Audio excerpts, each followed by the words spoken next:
We're here with Mark Bays, our state urban forestry coordinator with the Department of Agriculture, in a neighborhood in Oklahoma City known as Brookhaven along the Deep Fork Creek. And Mark, as I look around here, this area is very park-like. We got the creek here and nice vegetation, and this type of preservation doesn't just happen. Not at all. This is a true forest, if you will, in the middle of a city. So urban forests are around. Okay. This neighborhood association I've been working with for a number of years to take great lengths into protecting this real unique habitat that they have here along this creek. And it doesn't happen by accident. So often you see when cities develop around waterways like this, streams are channelized and they're straightened and they have a lot of concrete brought in, and that can just create a whole host of problems downstream. They're solving flooding issues, Sure. but they're not really doing what's necessary to protect, that natural setting that this neighborhood truly enjoys. Okay, and this adds tremendous value to these homes, and you look around and you see numerous huge trees like this one right up here. Oh, isn't that an amazing thing? That is just a beautiful specimen. I mean, the fact that they've done so much and done so well in protecting this natural and true urban forest for such a long time. You have these wonderful trees like this just all up and down both sides of this little creek area. Just beautiful. And this is a type of oak, Mark. What kind of oak do we have here? This is a Baroque, and they're a native tree. You can find them much in the central and eastern part of the state and everything, and it's one of the larger oaks that we have. It's a member of the white oak family, and so deers like the acorn too. And it's one of the biggest acorns that you'll find. So if you're walking through the woods, or if you have an oak tree in your yard and it has a real large acorn, chances are it's probably a bur oak. Well, Mark, as I look at this huge specimen of a tree and where the house is located, and I see this concrete foundation, and I'm thinking, how in the world is this tree surviving with this much concrete that close to the tree? Right. In this particular case, I think they were very fortunate. And the fact is, they're a little bit close right now, I think, to the tree, if they were going to go ahead and try and build this right now. Sure. But the home is about 60 years or so old, so the tree wasn't quite as large back then. I think when they were pouring the footing, they were fortunate in not disturbing the major structural roots that are on the north side of the tree there. So they probably were able to bridge over those roots rather than just cut through them. And so the foundation probably underneath this bench or this back patio here isn't maybe as deep as you might first think. Sometimes you have to go really deep to put in foundations, and so they probably really didn't damage 60 years ago as many roots as you would have if you tried to do this today. Okay. All right. So today, whenever we're building, we definitely want to try to stay clear of that critical root zone around the tree. We usually try and keep people away from where the drip line is of the tree, but I mean, it's obvious just by this tree that you can go within that critical root zone that you've talked about, and the critical root zone being inside the crown ratio of the tree. But in doing that, there are some techniques that you can use to minimize the impact on the root system, so it's possible to do this. The thing that I think is so amazing about this, and these homeowners, they love this tree so much, is the fact that you can kind of get a sense up here around where the patio is, that as that tree continued to grow and expand in its diameter, that they felt that this was so valuable that they altered the shape of their house because of that. And I think that's just really a great story about this. I mean, that shows me a true love for the tree. A lot of times people say, I got to get rid of the tree because it's causing all these kinds of problems. You got to save my house and everything. Well, they took the flip side of that to do it. Wow. Modified the house, just took that corner off and let the tree have a little bit more room. Yeah. Well, Mark, how old do you think this tree is? It's pretty old, but I mean, it's just amazing to think that we have trees this size in Oklahoma, because we don't see them that often. But we have taken core samples and counted the age of trees about this size of a bur oak in other parts of Oklahoma City, and they're hovering right around 200 years old. So, I mean, and that's an amazing story if this tree could tell us, just the 200 years that it's been here, just what it's seen. 200 years and so healthy. Well, you mentioned a core sample. How about what all is involved in a core sample? Yeah, a core sample, it's a non-life-threatening way that we can determine how old a tree is. We use it in traditional forestry when we're trying to figure out how old, a stand of trees are, to kind of forecast when we might go in and do some harvesting in that area. But what it is, it's like a drill bit of sorts, a hollow drill bit that we can drill into the center part of the tree. It's maybe a quarter of an inch in diameter, and then we can pull a little plug out of that tree and then just count the growth rings. Okay. And it's such a small wound that it closes over and doesn't cause any health problems. It's kind of like you see, like in the north, where they take samples and cores for the ice data and records. It's pretty much the same process that they go through to take those ice samples, but in a much smaller version that we can count how old the tree is. Okay.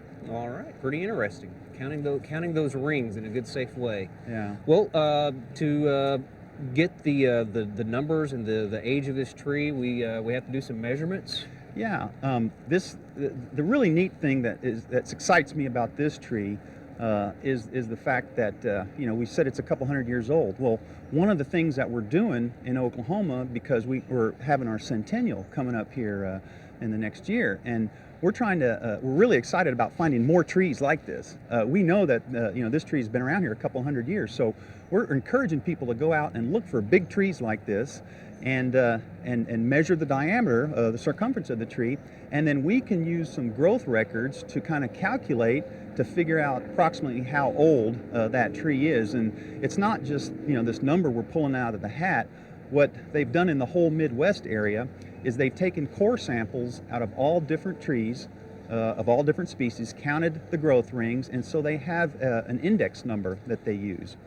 That was for the whole Midwest. In just before 1880 or 1989, our foresters took those numbers from the Midwest, took core samples of trees of all different species in Oklahoma, and we adapted that to have Oklahoma's index numbers. So what we can do is then we have this index number that we've actually calculated because we've counted the age from those core samples by the diameter. So now all we really need for trees in Oklahoma is, if you measure how big that tree is, we can multiply it out by that indicator number, and then we can figure out approximately how old the tree is. So we're trying to get people excited about that. It's a state witness tree program is what we're calling it. Okay. And it's a partnership with the Tree Bank Foundation of Oklahoma. They're a nonprofit group here in Oklahoma that helps communities all across the state get trees planted on public lands, and they're kind of excited about getting people out to really see about not only the trees that they've helped them plant, but the trees that have been here for a long time. Okay. It'll give us all a good record of the huge trees in Oklahoma, and you're excited to get homeowners to look for those.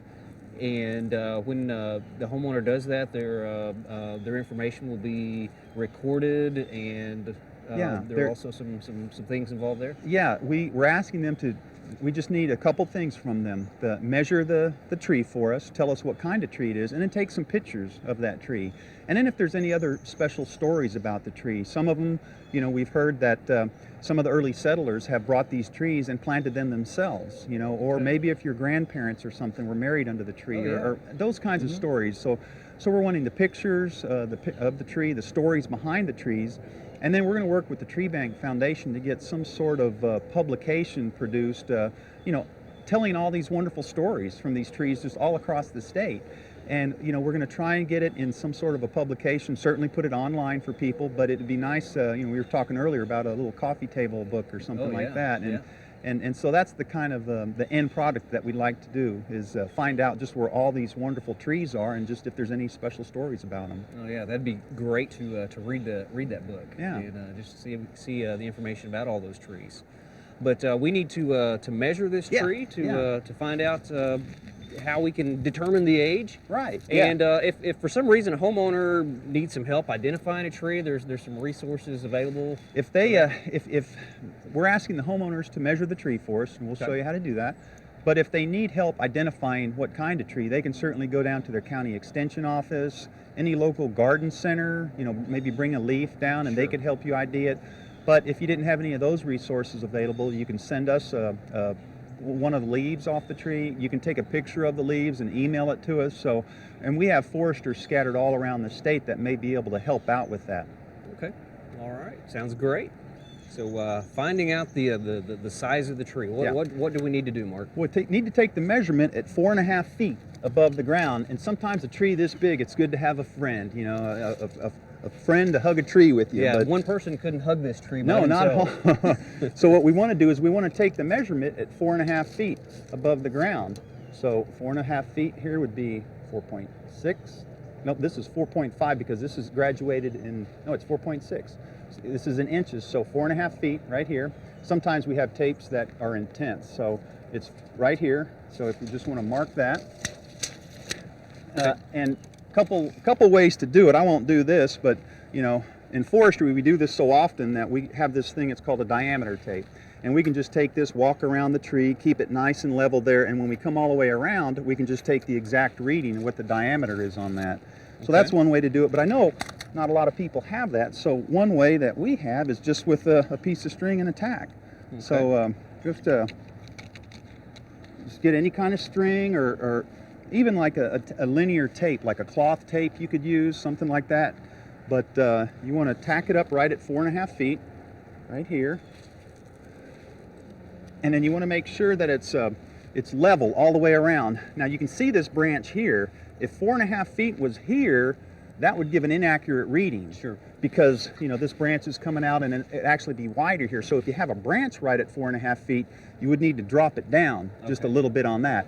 If the tree forks, you want to take the bigger of the fork. So, right. I mean, if you run into these kinds of problems and you want to get an accurate measurement, then you can get hold of us and we'll help you out with that. So now if you wanted to walk around there, we could just keep this real level like that. Right about like so. It's a long ways around, Mark. God, I know. I think we're looking fairly level. Okay. And I'll just come around here. It looks pretty level there. And then kind of back off, and then just, it looks pretty level on this side, and if it's level over there, then all you have to do is just kind of come right to here and take a measurement. You can just use a yardstick, you just use whatever you have to measure that, and that gives us the circumference. And then we can take that and use those index numbers that we talked about, multiply it out, and we can come up with the approximate age. Okay, and once again, this program is called? It's called the Witness Tree Program, and you know, we're just excited about learning where all these trees are that I really wish they could talk, you know, because if you could just imagine some of the stories they could tell, especially in this neighborhood here, you know, in Jerry and Barb's backyard. It's just really, it's just a nice place to be. Okay, outstanding program. I can't wait to see all the information that you guys come up with.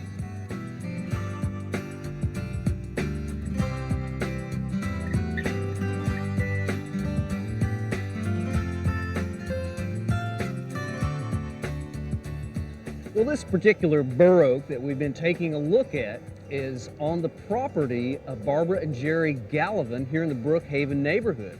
And here to make a presentation to Jerry is Mark Bays once again. Well, Jerry, we just would like to make this presentation to you with the certificate that says that this tree indeed witnessed Oklahoma's statehood in 1907. And this is the kind of certificate that we're wanting to share with folks, but you've been nice enough to invite us out here and share this special story about your tree, and so with that we'd like to present this to you. Thank you very much, and I really appreciate this. And we will hang this in the house. All right. Thank Congratulations, Jerry. Thank you very much, and thanks for coming here. All right. So if you have a tree that you think might have been around in 1907 to witness statehood, be sure and contact Mark Bays and his program.